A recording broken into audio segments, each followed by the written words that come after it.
My name is Justin Penoff, and I'm a Dallas-based artist. When I was younger, my parents used to take me and my brother on drives to look at houses.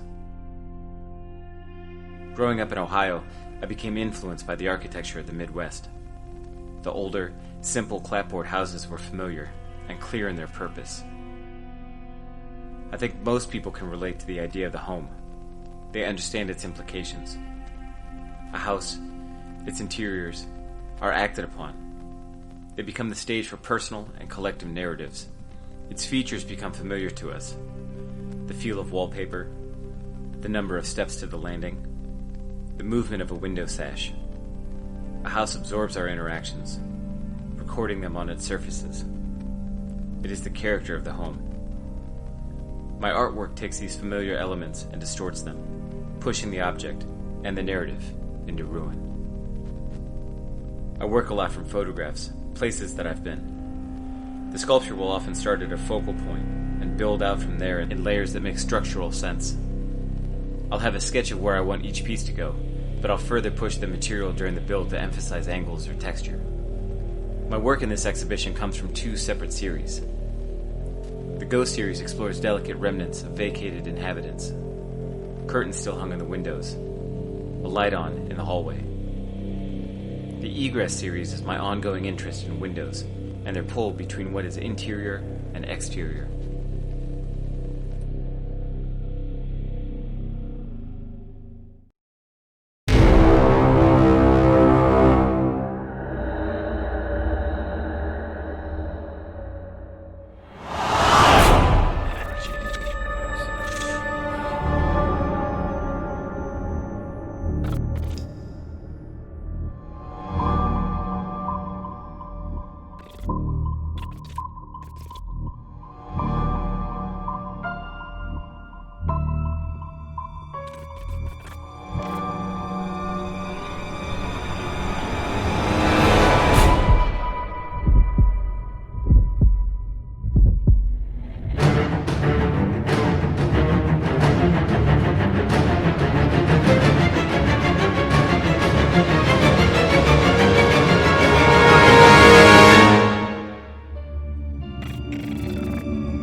Using gradients and blending over organic shapes with neon colors, I create bright but depressing paintings.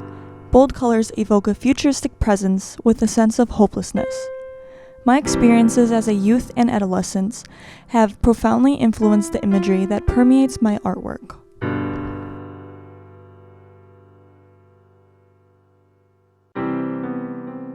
When I was young, only 6 years old, I swung on a swing set at a childhood friend's house and fell face first onto the bricks and stones underneath the swing. I blacked out and was bleeding on everything. Pieces of rock were lodged into my face and stuck into the skin. I couldn't open my right eye. I staggered, tripping towards my friends who ate melting ice cream with those awful, black gumdrop eyes.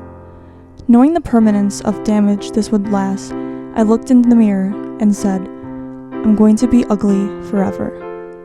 I was rushed to the emergency room and spent hours in the hospital, answering doctors with questions who thought my parents abused me and getting tested for neurological damage.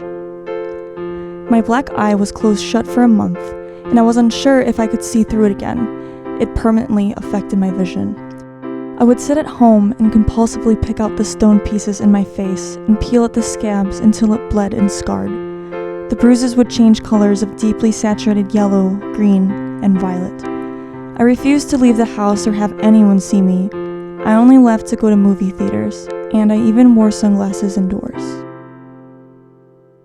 My black eye was the realization of why I create portraits with distorted faces.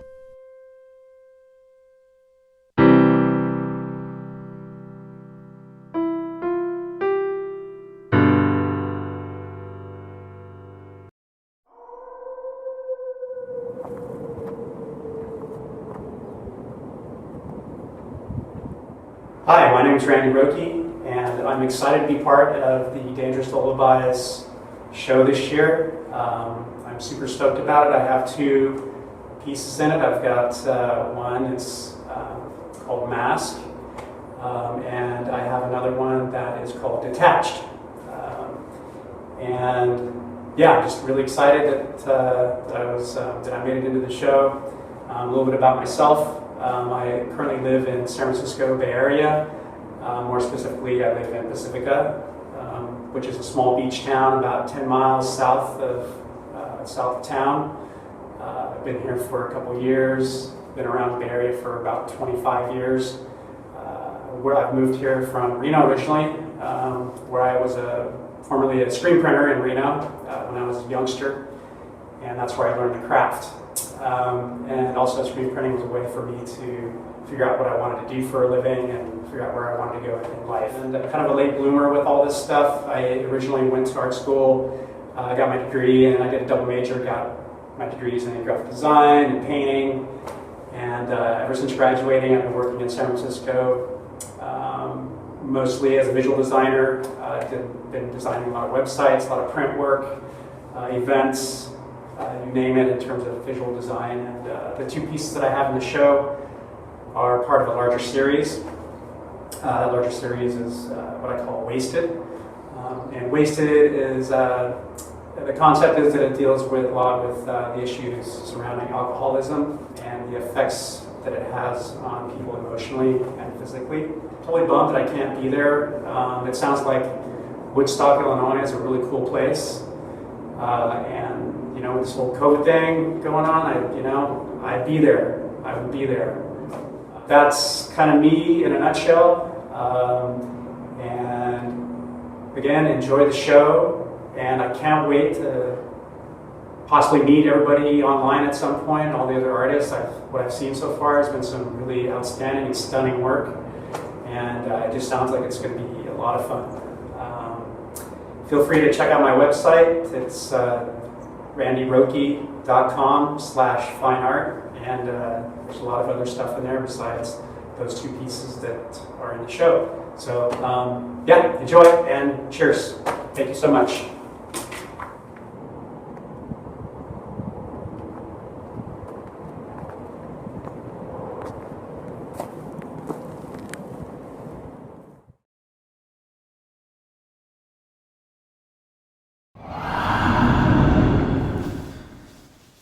This is Mike Hemphill, and this is what I do.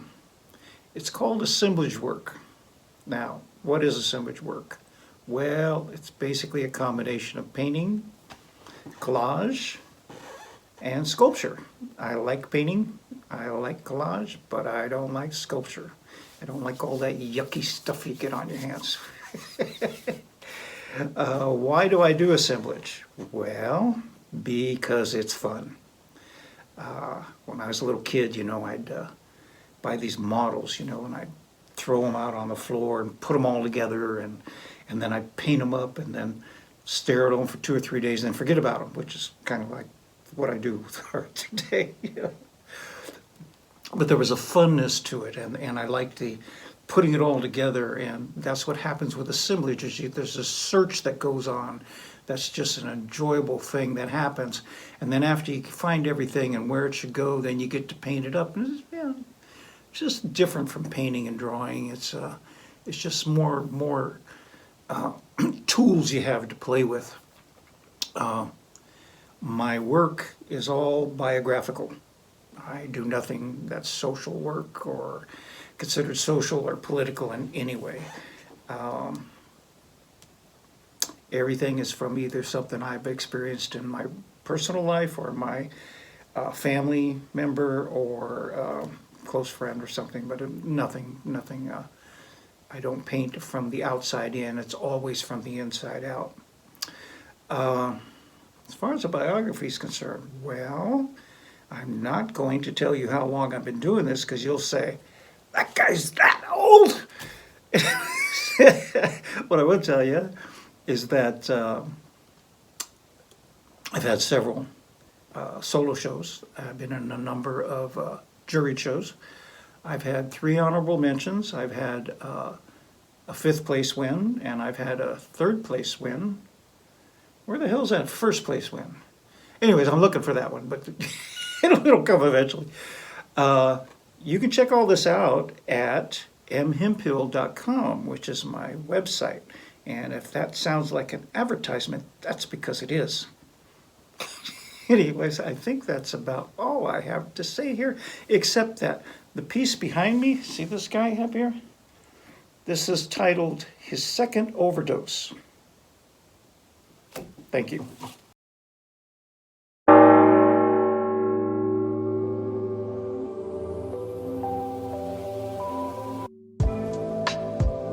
My name is Riley Branson, and I'm an illustrator.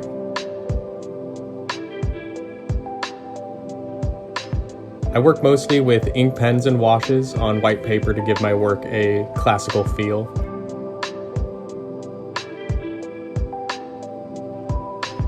My drawing process is often meditative, if a little tedious.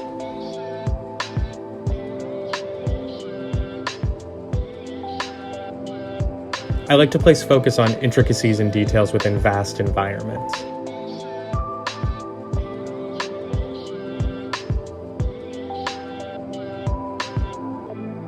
I think it's important to be surrounded by things that inspire you, whether it's music or comics or other artists.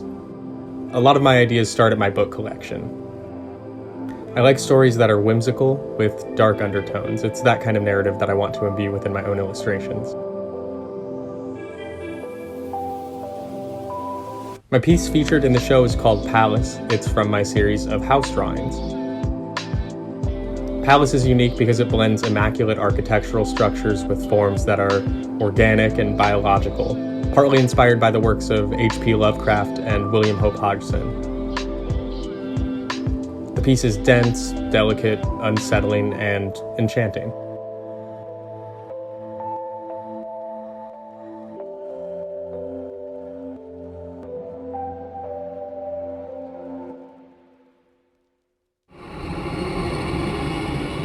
Well, hi, my name is Taryn Zust. I just received my bachelor's degree in fine arts this past May as a member of the slightly unique 2020 cohort.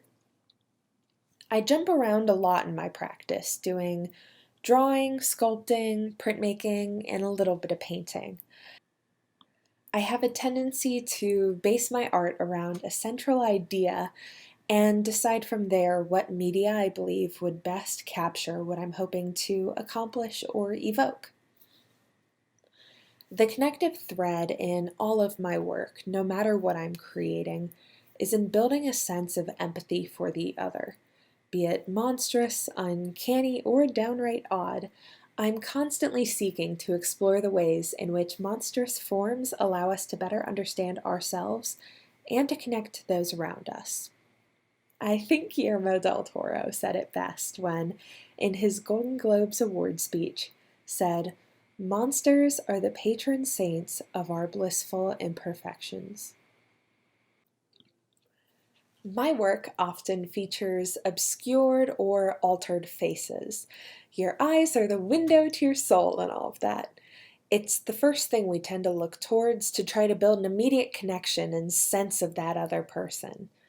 I'm drawn to disguising these specific aspects of a figure, removing any major clues towards things like gender or age, where people make snap connections or unconscious assumptions.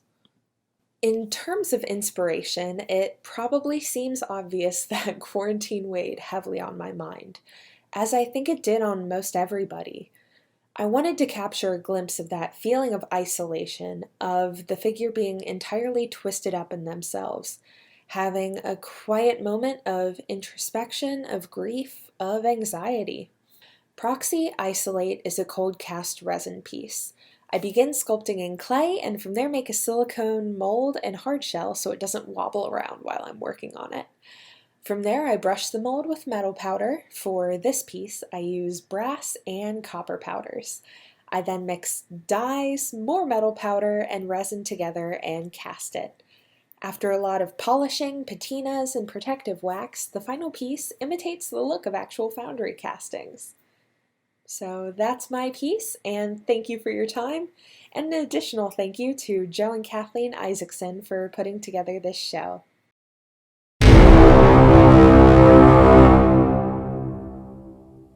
Good evening. My name is William Carey. I'm coming to you from one of my darker dreams. I have a painting in this show. It's called Dreaming of Gargoyles in Paris. It's a somewhat surreal and whimsical piece. The particular gargoyles in this painting are from the Cathedral of Notre Dame in Paris. I was in Paris a year ago and saw the burned-out remains of the cathedral. It was a somewhat sad and surreal experience on its own. I will be attending the show and hope to see you. Of course, I will not be in this altered form, so see if you're able to recognize me. Enjoy the show.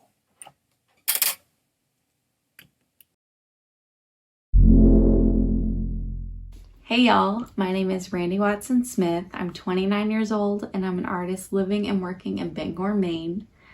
I'm originally from Mississippi. I received a Bachelor of Fine Arts in Drawing and Painting from Mississippi State University, and I've shown in multiple galleries across the US as well as in Rome, Italy.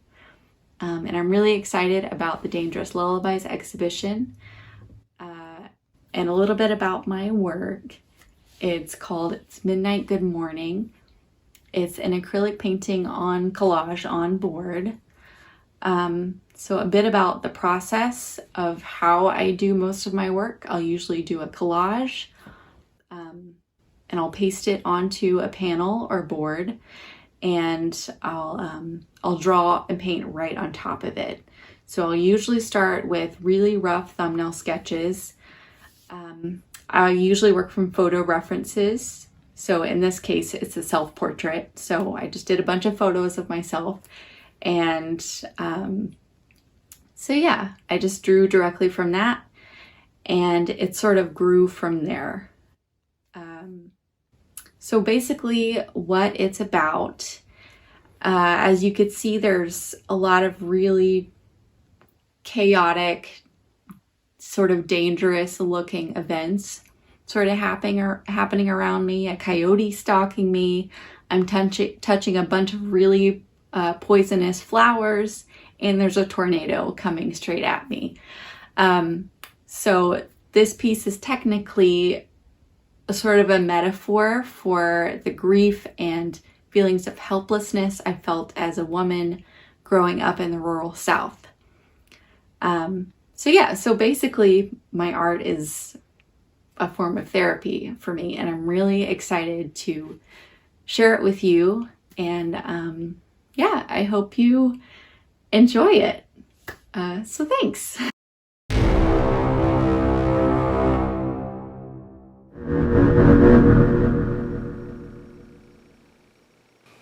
Hi, I'm Ethan Edmondson. I'm a fine artist who specializes in mixed media drawings. I currently live in Des Moines, Iowa, and recently graduated from the University of Northern Iowa with a BFA in drawing and a minor in art history. I primarily work with India ink, acrylic paint, and chalk pastels, but often mix in photographs, product packaging, and unorthodox items into my work. I like using a range of materials to get different textures, kinds of marks, and other qualities each specifically makes. I'm a big fan of making loose and quick marks and using whatever is lying around me to create something. I feel like because of this spontaneous process, drawing really is the best way for me to make fine art.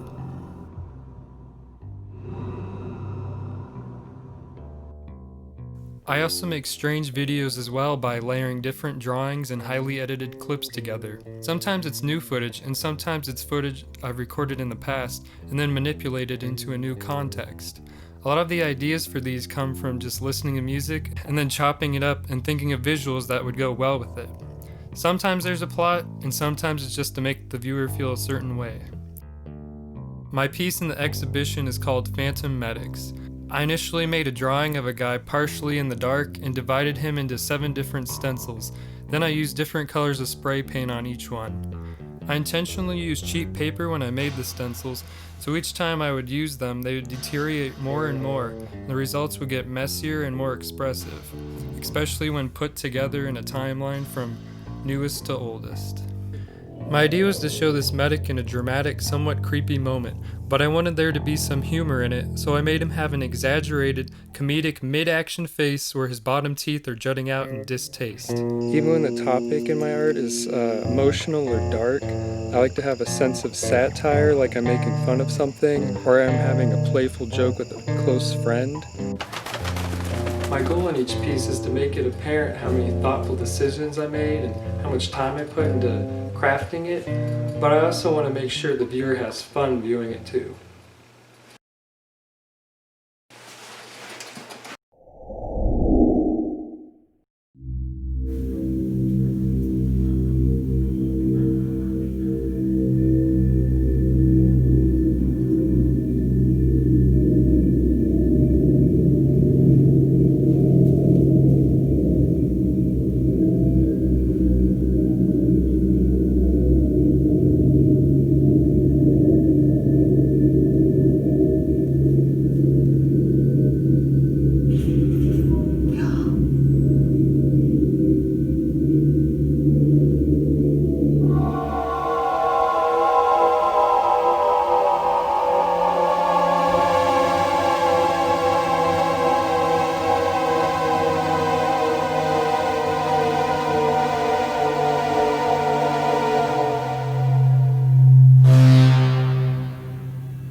Crazy old crone that creates these twisted characters.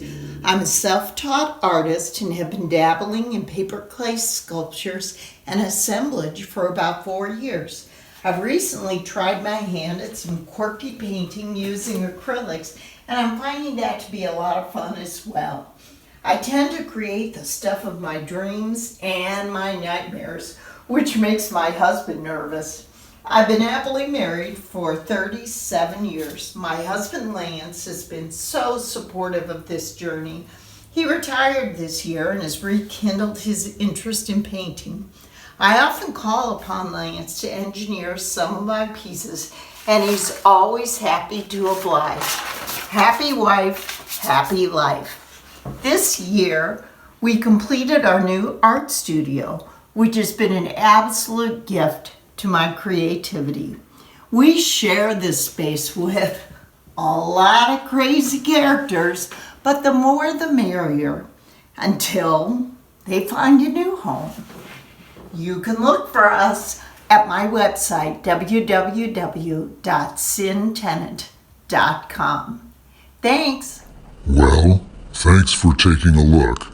Oh, and one more thing. Boo!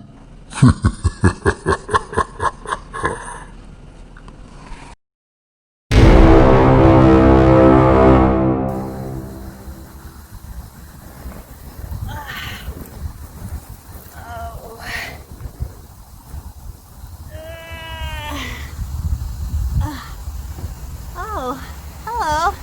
Fancy meeting you here.